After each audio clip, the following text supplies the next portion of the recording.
It started with a simple ping on my phone. I was sitting in my worn leather chair, the one that had molded to the shape of my back over the years, nursing a cup of lukewarm coffee and thinking about the Thanksgiving weekend ahead. My son had always been excited about the holidays, and I had spent weeks preparing for our annual family gathering, buying a turkey, polishing silverware, and even picking out the perfect cranberry sauce recipe. When I unlocked my phone, the message glowed on the screen, innocuous at first glance, yet it carried a weight that made my heart stop for a moment. Asterisk, Dad, I know you bought us a house, but my mother-in-law doesn't want you to come to Thanksgiving dinner. Asterisk, I stared at it, my fingers frozen midair above the mug. I read it again, my eyes blurred, not from tears, though they wanted to come, but from the disbelief that such words could be typed so casually, so thoughtlessly, by my own son. For a moment the room felt colder. The sunlight that had streamed lazily through the kitchen window seemed harsh now, throwing lines of light across the walls that only emphasized the emptiness I suddenly felt. I wanted to reply, to argue, to protest, but no words came. All I could do was whisper almost to myself, asterisk, okay. Asterisk, it was a small word, deceptively simple, yet it carried the weight of everything I had felt for years. The love I had poured into this family, the time I had sacrificed, the nights I had stayed awake worrying, helping, and giving, all dismissed in one text. As the silence settled around me, I remembered the moments that had led to this. My son, a boy I had watched grow from scraped, knee mischief into an adult with dreams and ambitions, had always counted on me. I had attended every recital, coached every soccer game, lent money when he started his first business, and even helped him navigate the early storms of his marriage. I had believed that my love was enough to guarantee appreciation, that my efforts would be recognized, that family meant more than the whims of a mother-in-law. Apparently, I had been wrong. I replayed the message over and over in my mind. My mother-in-law doesn't want you there. The words echoed like a cruel refrain, each repetition twisting deeper into a mix of sadness and simmering anger. It wasn't just about being excluded from Thanksgiving. It was about being devalued, dismissed, made invisible by the very people I had loved and supported unconditionally. I remembered sitting at my son's wedding reception, smiling through exhaustion as I welcomed his new family. I had celebrated every milestone with pride, but somewhere along the way, the recognition I had hoped for had slipped away. And now, with a few casual words, it was gone entirely. I felt a strange calm begin to settle over me. At first, it was numbness, the kind that comes when grief and betrayal intertwine. But beneath it, something sharper began to stir, an awareness that I had allowed myself to be taken for granted for far too long. My son didn't intend to hurt me maliciously, I reminded myself. No, this was something older, something nurtured by habits and unspoken resentments. And yet, that didn't make the pain any less real. I finished my coffee, cold now, and set the cup on the counter with a soft clink. That night, as I lay in bed, I realized that my life until now had been a series of compromises, each one eroding my dignity bit by bit. And while I had accepted it, quietly, patiently, the message on my phone had awakened something dormant. It was as if a switch had been flipped inside me. I would no longer allow myself to be taken advantage of, not by circumstance, not by family, not by anyone. I didn't sleep much that night. Instead, I thought carefully, methodically about the future. The anger simmered beneath the surface, but it was tempered by clarity. This was not a moment for rashness. It was a moment for strategy. Somewhere deep inside, I knew that Thanksgiving would come and go, but my reckoning would be far more deliberate. And in that still, quiet night, I whispered to myself, not with malice, but with resolution, asterisk, they don't know what's coming.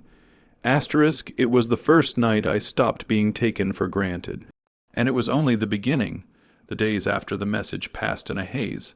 Life seemed muted, the colors of the world dulled by the weight of betrayal.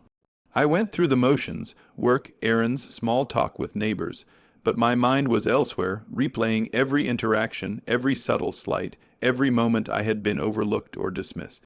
It started with little things, a thank you never spoken, a phone call unanswered, a smile that seemed forced. I remembered lending my son money for his first apartment and never being repaid, spending hours helping with a home renovation that went unacknowledged, the countless dinners I had hosted where my presence was taken for granted. Each memory was a stitch in a growing tapestry of realization. I had been giving too much, expecting too little, and yet hoping for gratitude that never came. That morning, I stood at the kitchen sink, hands submerged in soapy water, staring out at the quiet street. A realization crystallized. I had spent decades being a caretaker, a fixer, a provider, roles I had cherished because they made me feel useful, but in doing so I had lost sight of myself. "I'm done," I whispered, not to anyone, but to the empty room, and for the first time in years, the words felt like liberation. I began to examine my emotions honestly. The hurt was still there, but it had transformed into something more precise: anger mixed with clarity, sorrow tempered with resolve. My son's words had hurt, yes, but the true wound was the pattern of being undervalued, of always bending to others' desires at the cost of my own dignity. This wasn't just about Thanksgiving. This was about my life, my self-respect, and the boundaries I had never enforced. I started making small changes. I stopped answering calls immediately, no longer running to fix every problem. I declined invitations that felt obligatory rather than desired. I began saying no without guilt, savoring the strange, exhilarating taste of autonomy. Each refusal, each assertion, was a small act of rebellion, a signal to myself that I was no longer invisible. But I wasn't satisfied with mere withdrawal. That was temporary relief, a pause. But I wanted something more meaningful. I wanted them to understand, in a way they couldn't ignore, the impact of taking someone's love and generosity for granted. And so I began to plan. It wasn't a plan born of cruelty. It wasn't a plan to humiliate nor to provoke. It was a plan of revelation, one that would show my son and his wife, and even the mother-in-law who wielded influence like a weapon, the consequences of dismissing someone who had given everything without complaint. I imagined the Thanksgiving table, the forced smiles, the polite nods, the superficial laughter. And then I imagined an alternative, a table that I would set, a celebration that would shine without the pretenses and limitations imposed by others. I thought about the stories I would share, the traditions I would revive, the moments that would remind everyone subtly, painfully, of the absence they had chosen. The idea of revenge settled in, not bitter, not vengeful in the typical sense, but sweet in its inevitability. They would see what they had dismissed, feel the void of my presence, and confront, whether openly or silently, the truth of my worth.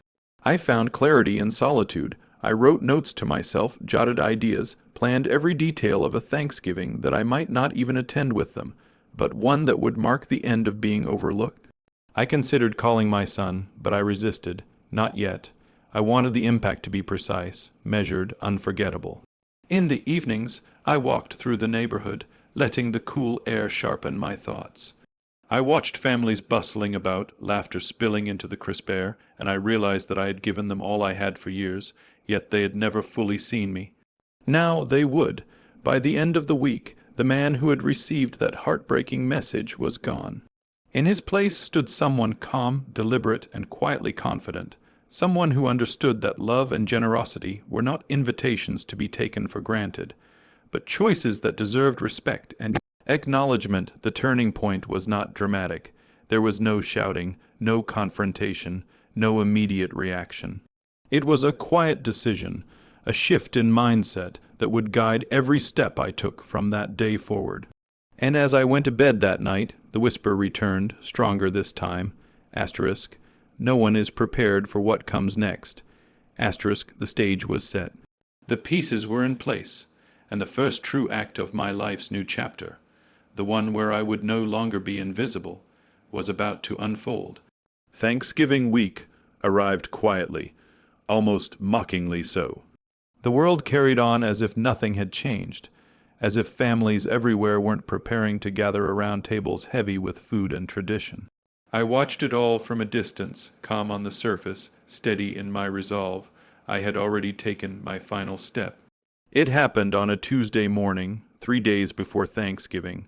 I sat at my desk, the house silent except for the ticking of the old clock on the wall. In front of me lay a neatly organized folder, documents I had reviewed more times than I could count. Deeds, bank statements, legal confirmations, everything I had once handled casually, out of trust and love, I now handled with precision. The house. The house I had bought for my son and his wife, the one they proudly showed off to friends, the one my daughter-in-law's mother bragged about as if it were her own accomplishment, was never truly theirs. It was in my name, always had been. At the time it felt right, a father helping his child build a future. No contracts, no conditions, just faith. But faith, I had learned, without boundaries becomes an invitation to be used. I made the call. The lawyer's voice was professional, calm, almost bored by the process. To him, it was just paperwork. To me, it was a declaration of independence. Yes, I said, I want everything finalized before the holiday. By the time I hung up, my hands were steady. My heart was lighter than it had been in years. I didn't tell my son. I didn't warn him. I didn't seek permission or approval. This was no longer a family matter. It was a personal one. That afternoon my phone buzzed. Dad, my son said when I answered. His voice was hesitant. I just wanted to check in. You've been quiet. Quiet. That word made me smile. I've been busy. I replied evenly. A pause. About Thanksgiving, I hope you're not upset. Upset. Another small word, another attempt to shrink what he had done. I said okay. I reminded him. Yes, but... He stopped himself. We'll see you soon, right? I looked around my house, the one filled with memories and silence. I thought of the table I had once imagined sitting at with them. Then I thought of the table I was now preparing, one without obligation, without disrespect. No, I said gently, I won't be coming. The silence on the other end stretched longer this time. Oh, okay, he said finally. Well, we'll talk soon. After the call ended, I felt no guilt, only clarity. Thanksgiving Day arrived crisp and cold. I woke early, not to rush, not to prepare for guests who didn't want me, but to enjoy the quiet. I cooked a modest meal for myself, simple, intentional. For the first time, the day felt like it belonged to me. Then, just as I was clearing my plate, my phone rang again. This time it wasn't my son, it was my daughter-in-law. Her voice was tight, polite in the way people become when panic is hiding beneath the surface. We need to talk, she said, of course. I replied calmly. There's been some confusion. She continued. About the house. I waited. They said the paperwork came through today. She said carefully. Something about ownership being reconsidered. I took a breath. This was the moment. There's no confusion, I said. I reclaimed what was always mine. Her tone shifted instantly. You can't do that. This is our home. I smiled, though she couldn't see it. You told me I wasn't welcome in your family home for Thanksgiving. I decided I wouldn't be unwelcome in my own life anymore. She tried to argue. She tried to bargain. She even tried to guilt me. None of it worked. By evening, my son called. His voice cracked with disbelief, with hurt, with something dangerously close to understanding. Dad, why didn't you say anything? I paused before answering. You didn't ask. I said softly. And when I needed to feel like family, you chose someone else's comfort over my presence. He had no response. No one was prepared for this. I continued, not you, not her, but I was prepared to finally stop giving without being respected. The call ended without resolution. I sat back in my chair, watching the sun dip below the horizon.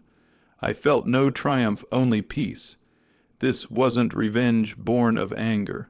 It was justice born of self-worth. They would figure out what to do next. They always did.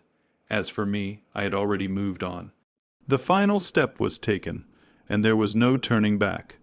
Thanksgiving morning arrived like any other, crisp and golden, but the world I had known for years had already shifted. Across town, my son and his wife were scrambling, flustered by legal notices and calls from the bank, realizing far too late that the home they had assumed as theirs was now firmly, undeniably mine. I, on the other hand, sipped my coffee quietly, the sunlight spilling over my kitchen table, illuminating the carefully laid out plate of food I had prepared just for myself. It was simple: roasted turkey breast, cranberry relish, fresh bread, and a slice of pumpkin pie. But the table, though small, was mine. Every decision, every detail was my own, no interruptions, no criticisms, no expectations, only the quiet joy of reclaiming my life. The phone rang mid-morning. It was my son. Hesitation and panic colored his voice. "Dad, I don't understand. The house, how? Ownership has been restored," I said evenly, savoring the calm precision of my words. "Everything I entrusted to you because I trusted you is now back where it belongs. I hope you understand the consequences of not valuing the people who love you most." He was silent. For the first time, he was forced to sit with the weight of his choices. Not just the house, but every time he had assumed my presence, my patience, my support would be automatic, unquestioned, taken for granted. "Dad, I'm sorry," he finally said, his voice breaking. I didn't mean to. You didn't ask me to come." I replied softly. "I never needed to be told I was appreciated. I only needed to feel wanted. That never happened." I could hear his mind racing, the realization slowly creeping in, the regret laced with helplessness. There was no shouting, no blaming, just the stark truth laid bare. I let it linger, let him feel it. Then I hung up. I didn't feel triumph, not like they might expect. The satisfaction wasn't in watching them scramble, flustered or fearful. The satisfaction was in the quiet knowledge that I had finally stood for myself, that my life, my home, my worth was no longer negotiable. Later I stepped outside into the yard, the air crisp and scented faintly of fallen leaves. My neighbors were bustling with family gatherings, children running past with shrieking laughter, turkey smoke curling into the sky. I watched them with a calm detachment. Once I would have envied them, or rushed to insert myself into the chaos of someone else's home. Now I simply smiled. For the first time in decades, Thanksgiving belonged to me, not because I had taken revenge, but because I had reclaimed my life. I had shown without malice the consequences of disregard, and in doing so, I discovered something I hadn't realized I had lost: peace. Word spread eventually. Friends, neighbors, and even distant relatives began asking questions. Where is he? Why isn't he with the family? My son's shame was subtle but undeniable, his wife's frustration palpable. The mother-in-law, once confident in her ability to control the narrative, had no power here. My absence spoke volumes more than any argument ever could. That night, I ate my dinner alone, but I felt complete. No one called to apologize, no one came begging, and yet I felt triumphant not through chaos, but through clarity. I had set boundaries, I had shown respect for myself, and, perhaps most importantly, I had shown my family that love is never a tool to be exploited. The phone rang again, and this time it was my son, quieter now, almost reverent. "Dad, can we come over next year?" I smiled, though I didn't answer immediately. The question wasn't a demand. It wasn't even an apology. It was a recognition, and that was enough. No one was prepared. I whispered, echoing the thought that had carried me from the moment of betrayal. But I was prepared. I had been ready all along. As the sun set over the quiet streets, I looked out at the horizon. A man who had once been overlooked, dismissed, and undervalued had finally taken his place not in someone else's story, but in his own. And in that I found a peace, a sweetness, a victory that no one, not even those who thought they had the power, could take away. The day ended not with chaos, not with anger, but with quiet dignity. And for the first time in my life, I felt truly seen.